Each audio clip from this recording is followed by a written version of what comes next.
खुलुमबाय लोगोफोर बड' एसएम आपडेटआव बयखौबो बरायबाय। नोंथांमोननि थाखाय गोदान सोलिफु रादाब लानानै फैबाय। अन्नानै भिडिअखौ जोबजासे नायलांदो आरो गिबियावनो गुरै खावलायो जायफोर दासिमबो बे चेनेलखौ साबस्क्राइब खालामाखै अन्नानै साबस्क्राइब खालामदो। गिबि रादाबाव दङ गोजोनथाव खौरां।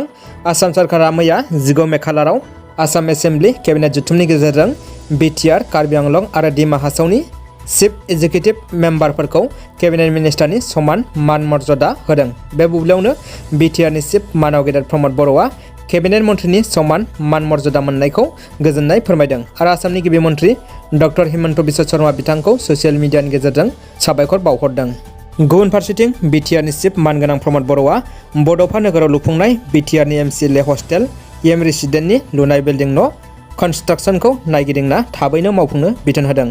नुनो मोन्दों दिनैनि समावनो बिटिआरनि खुंगिरि प्रमद बर'आ बिटिआरनि गासै जिल्लानि सावस्रि फाहामसालियाव मोजां गाज्रि नायगिदिंहैनायखौ अदालगुरिनि फेरगावआवबो आगान हैना फाहामसालिनि गोनांथि जानाय जेंना जेंसिनि सुलाद लाहैदों।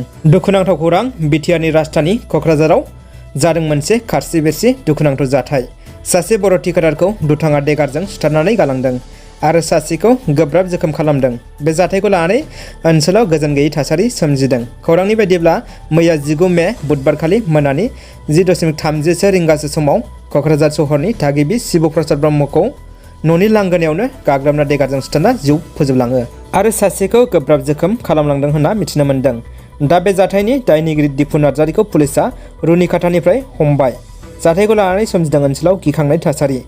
दायनिगिरि दिपु नार्जारिखौ गोख्रों साजा होनो रायजो राजाफ्रा पुलिस खुंथायखौ खावलायदों। मिथिनो मोननाय बायदिब्ला दिपु नार्जारिया सासे उन्दै बैसोनि लाइमोन। न'खराव दावराव दावसि जाबाय थानायखौ बुजायनो थांनाय न' खाथिनिनो थिकादार शिब प्रसाद ब्रह्मखौ देगारजों सुथारना खारखोमायो। दिनै दायनिगिरिखौ पुलिसआ हमनो हायो। दिनै गुवाहाटीआव भारतीय जनता पार्टी एबा सुंद'यै बिजेपि आसाम रायजोनि गोनांथार सावराय जथुम जानानै थाङो। बे सावराय जथुमाव बिजेपि दोलोनि गोबां दैदेनगिरिफ्रा बाहागो लायो। गाहायै आसामनि बारग' गिबि मन्थ्रि सर्बानन्द सन'वाल, आसाम रायजो बिजेपिनि आफादगिरि रन्जित दासमोनहा जथुमखौ दैदेनो। खौरांनि बायदिब्ला बे सावराय जथुमाव बिजेपिनि इयुन समनि थासारि आरो आथिखालाव सोलिनाय गिख्रंथाव कभिड-19 आरो रायजोनि थासारि आरो आसामनि सुबुं माहारिनि जिउ रैखाथि हेफाजाब होनाय बायदि बायदि गोनांथार आयदाफोरनि सायाव सावरायनाय जादों होनना मिथिनो मोन्दों। दानिया फैबावदो गुबुन मोनसे खौराङाव। आबादारिफ्रा खाफाल हमनांदों। सुबुं माहारिनि संसारा माबोरै? फारसेथिं कर'नानि थाखाय हादोरनाङै खैफोदनि ब्लाव ब्लाव अर।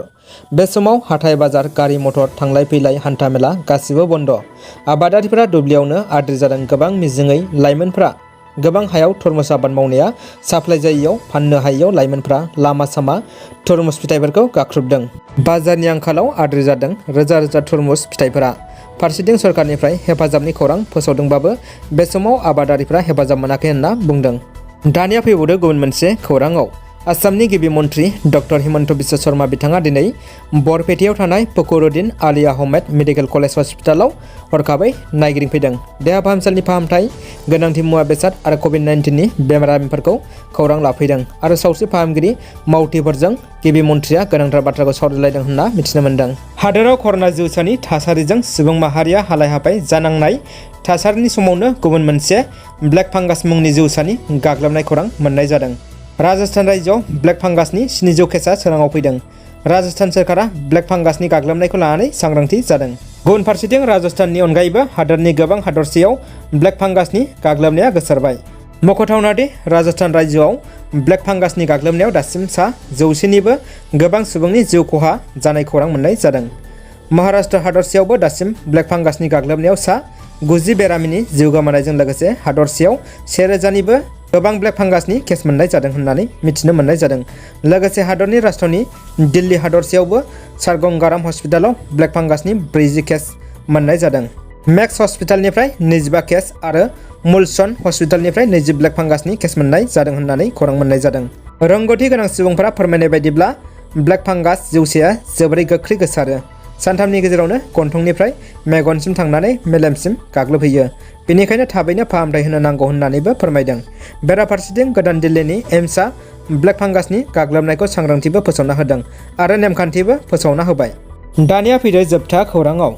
बिहावनि न'आव बिजामादैखौ बुथारनायनि सन्देह खालामदों। सन्देहजों साथामखौ हमदों। बे जाथाया आसामावनो जादों। मरिगाव जिल्लानि जालुगुथिनि सासे सेंग्रानि थैनायखौ लानानै गोबां सावरायनाय बे समाव सोलिदों। खौराङाव फोरमायनाय बायदिब्ला जालुगुथिनि बाबु आलिया टुकुनाबारियाव थानाय बिहावनि न'आव थांदोंमोन। फुंबिलि समाव बाबुनि बिहावनि न'निफ्राय बिफानि न'सिम फन फैयोदि बाबुआ हां लानो हायैनि गोग्लैना दं होननानै। नाथाय न'खरनि सुबुंफ्रा दाबि खालामोदि बाबुखौ थैनाय हालोदावसो बोखांनो हायो होनना।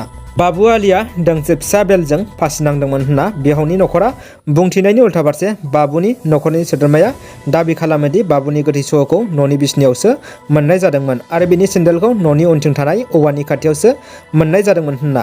बाबुनि न'खरा जालुगुथि पुलिस थानायाव बाबुनि बिसि बिखुनजो फुथु मुंनि सासे सिख्ला आरो नगावनि बिजामादै हाबिबुर रहमाननि बेरेखा गंसे एजार होयो। पुलिसा साथामखौ हमदों। दिनैनि रादाबा एसेनोसै लोगोफोर। अननानै भिडिअखौ लाइक कमेन्ट खालाम आरो लोगोफोरनो फेसबुक वाट्सएपआव शेयार खालाम। चेनेलाव गोदानबोला साबस्क्राइब खालामना बेलाव थुनानै अलाव होनानै ला। उननि समाव जाहाथे गोदान गोनांथार बर' रादाब नायनो हानायनि थाखाय गोजोन्थों।